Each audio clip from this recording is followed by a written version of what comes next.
During the Bleacher Report. So you mentioned a couple of months. Holy smokes, Bleacher Report, huh? No, the irony of Were you ever on any of the conference calls? No, that was always Chris Mueller, Doc.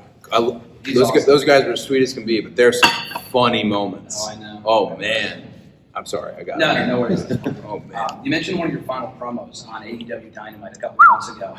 Yeah. That this was that reportedly, you could change the timeline here from wrong. You were a free agent at this point. You were going to do something that no one has ever done before. Mm-hmm. This is that in the beginning of 2020, you're going to do something unprecedented. Obviously, we're seeing that now.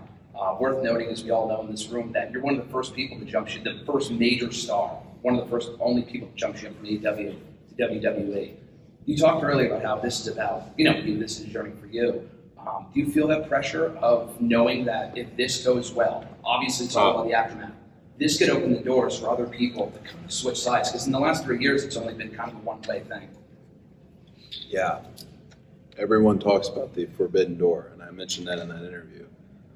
The forbidden door isn't just a dream match that you throw together.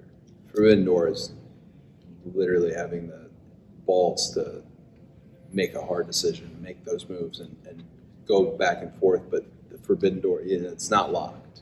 I know I've seen that in writing. That, how this goes will maybe impress upon others if they want to make the move, if they want to switch. One goes here, one goes there.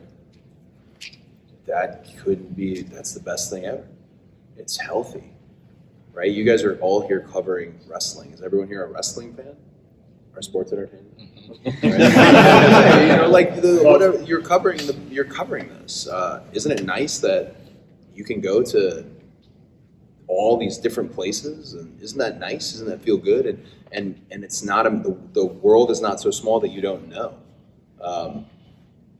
I know that person. We were talking about Okada, for example. If he was to walk out, I know that guy. I know that those individuals, and maybe there will be some back and forth, and maybe some folks will come by. But I'm just happy that the business is healthy, and that I was part of that. But now, as healthy as it is, Steve Austin will also tell you how healthy it was at one point, and I think that's the responsibility.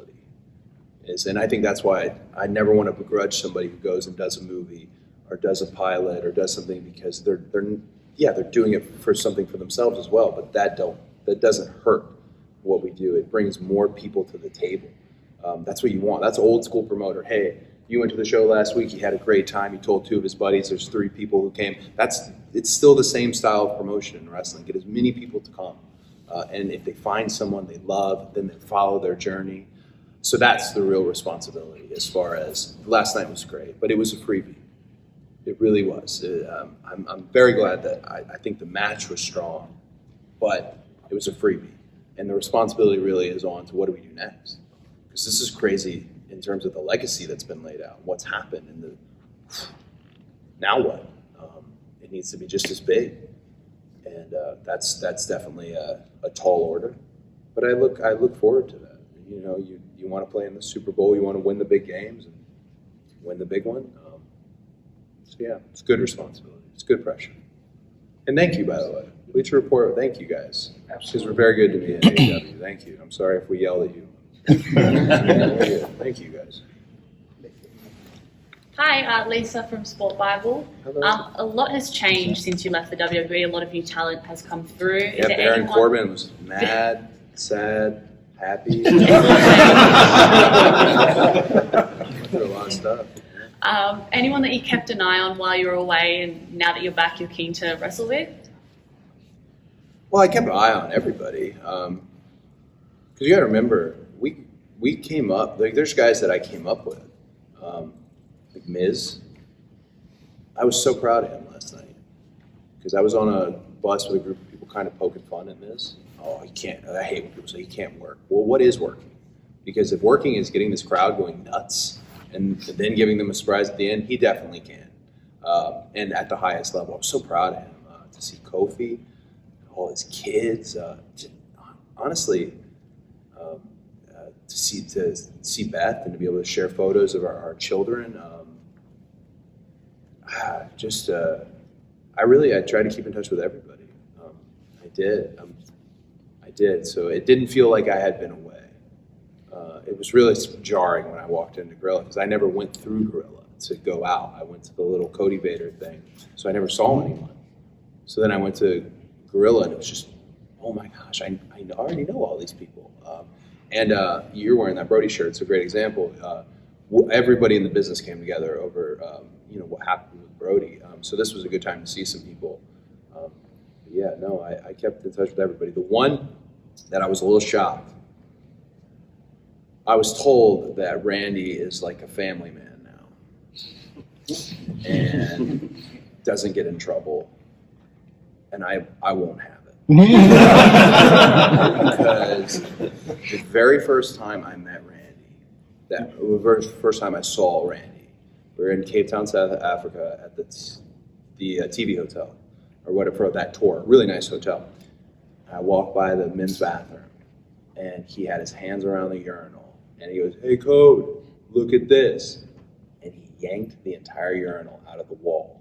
The entire, like superhuman strength, plaster ripping off the thing, flood just sweeping out into the lobby, and he giggled.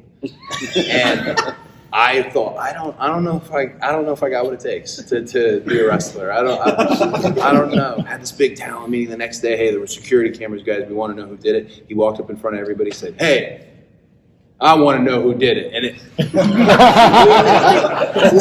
this guy's nuts. And then to see him, he's got this family, and he's a leader, because he was a great teacher. He really was. I told him last night, I got a brief interaction with him, and said, "Just thank you for teaching me," because he took the time to teach me. But that one shocks me. So I'm going to try and set some traps, some things to see if I can get him back, because that was important. Like Randy freaking out was a big part of my life.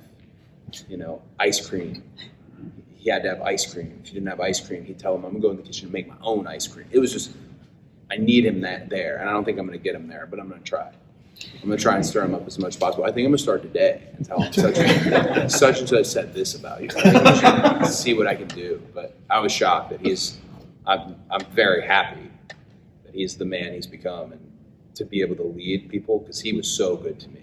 It was never in public, but on the side, he told me everything I needed to know to be successful as a wrestler, and he did it in front of me as well. He showed, so I was so happy to see him. I really can't wait to get back in the ring with him. I'd probably hold off on it for a hair, but I can't wait to do that.